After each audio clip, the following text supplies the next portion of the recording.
Selamünaleyküm. Herkesin günü hayrola. Kadına Dair hoş geldiniz. Kanalımıza abone olup videolarımızı beğenerek bize destekte bulunabilirsiniz. Zil işaretini tıklarsanız daha sonraki videolarımızdan da haberdar olabilirsiniz. Bugünkü çalışmamız penyeden tayt dikimi. Şöyle bir kumaşım var. Şimdi kesimiyle başlıyoruz. İlk önce kumaşımızı 2 kat yapıyoruz. 2 kat yaptıktan sonra tekrar bir daha katlama yapıyoruz. 4 kat oluyor. Şöyle düzeltmelerini yapıyorum. Kumaşımı 1, 2, 4 kat yaptım. İlk önce basen ölçümüzü alacağız. 4'e bölüyoruz.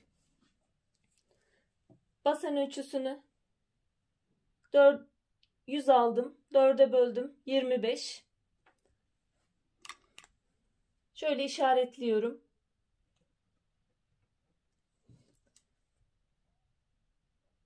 ...38-40 beden yapacağım için... A bölümüne... belden... 28 santim iniyorum. Belini ayrı yapacağım. O bel payı ayrı bir ölçü oluyor. O 4 santimlik kemer bölümünü ayrı yapacağım. Burada kemeri birleştirmek için 1 santim daha koyuyorum. 29 oluyor. Dikiş payı.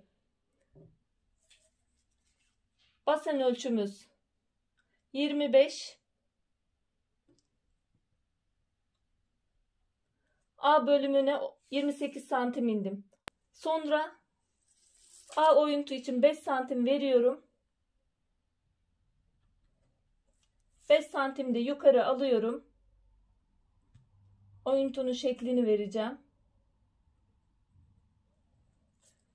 Şöyle bir çizim yapıyorum. Basen ölçüm burada. 25 santim. Hatta yukarı doğru bu penye bir kumaş olduğu için bir 5 santim daha daraltma yapacağım. Yani yukarının ölçüsü bana 20 santim.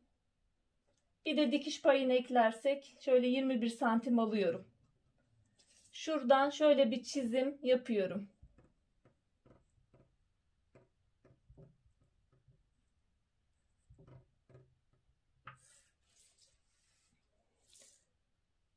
Hatlarımı belirledim.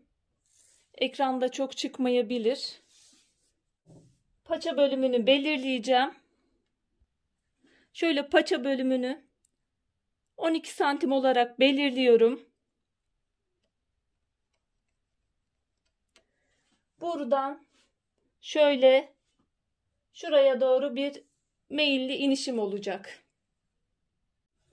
12 santim aldıktan sonra şöyle yukarıya doğru A bölümüne doğru bir meyil veriyorum.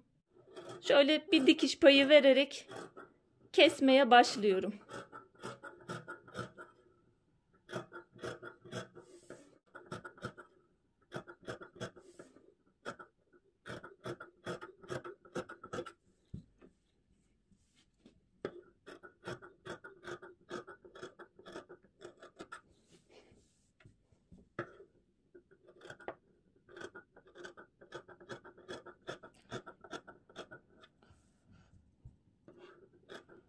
Hatlarımızı belirledikten sonra rahat bir şekilde kesimimizi gerçekleştiriyoruz. Bel ayarlamasına geçmeden önce öncelikle şöyle açıyorum. Bu taraf arka ağlarımız olacak. Şöyle ön ağdan biraz daha gireceğim.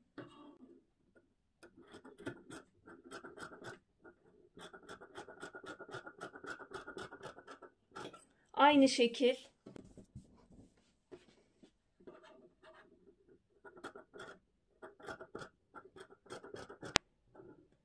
paça bölümünden de bir kısım alıyorum.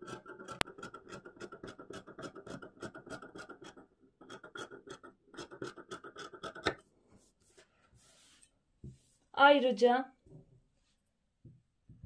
şurası orta orta bölümünü belirliyorum.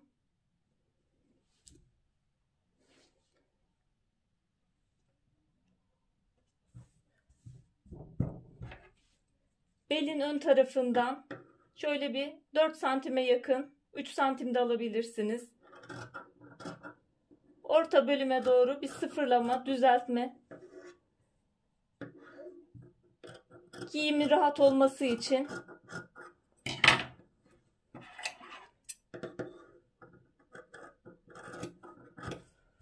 bir düzeltme yaptım. Şimdi bel bölümünün ayarlamasına geçebiliriz. Kumaşım biraz parçalarım kaldı. Şöyle ek verebiliriz. Ekli olabilir.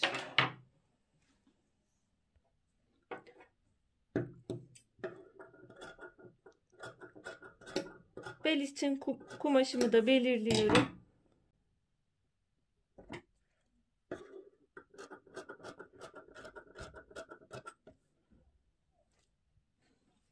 Şöyle ayarlamamı yaptım. Kumaşım çok uzun kalmadığı için ekli yapacağım her iki taraftan da. Bunları eklemelerini yapacağım. Şimdi dikim aşamasına geçiyoruz. Önce ağları birleştireceğim. Şöyle iğneliyorum.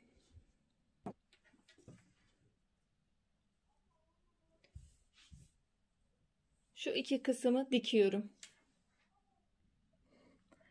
Dikişime başlamadan önce çift iğne dikişi yapacağım. Penye dikiminin en kolay ve en mükemmel sonucu çift iğne ile yapılan dikiş. İki iğnenin birleşimi, detaylı bir videom var çift iğne kullanımı ile ilgili.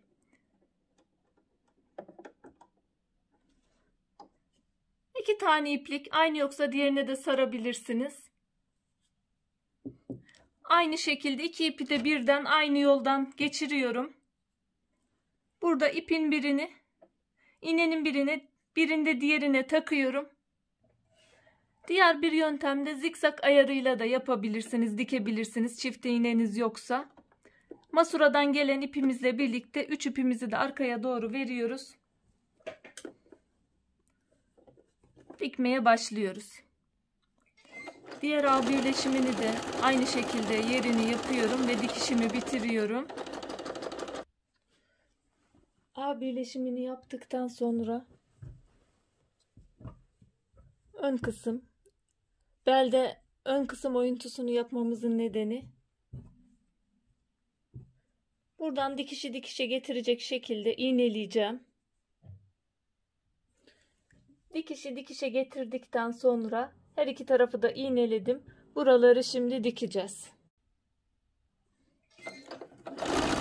Dikişi dikişe getirip dikmeye başlıyorum. Her iki tarafı da dikeceğim. Sonra bel kısmına geçeceğim. Dikişimi diktikten sonra bel kısmına geçiyorum. Bel kısmı için lastiğimi aldım. 2 kat yaptım. Şöyle dikiyorum.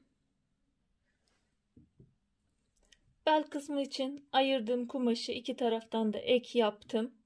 Şöyle lastiğime de iki taraftan iz belirledim. Şöyle içine yerleştiriyorum. Şöyle lastiğimi dengeli bir şekilde yerleştirdim. Şöyle kemer bölümümü içine doğru yerleştirdim. Dikişi dikişe getirdim. Şöyle döndürdüğümüzde düz kısım düz kısımda olacak. Bütün devreyi iğneleyeceğim. Ben lastik bölümünü 5 santim kısa yaptım. Açılınca zaten eşit bir şekilde oluyor. İğnelememi yaptıktan sonra makinede dikişine geçiyorum. Dengeli bir şekilde dikiyorum. Sonuna kadar dikeceğim. Bel dikimimi de bitirdim. Şimdi paça bölümüne geçeceğim. Şöyle küçük bir kıvırma yapacağım. Dikişimi üstten dikiyorum. Çift iğne ile dikiş olduğu için zikzak bölümü altta kalacak. Şöyle başlıyorum. İki paçayı da böylece dikeceğim.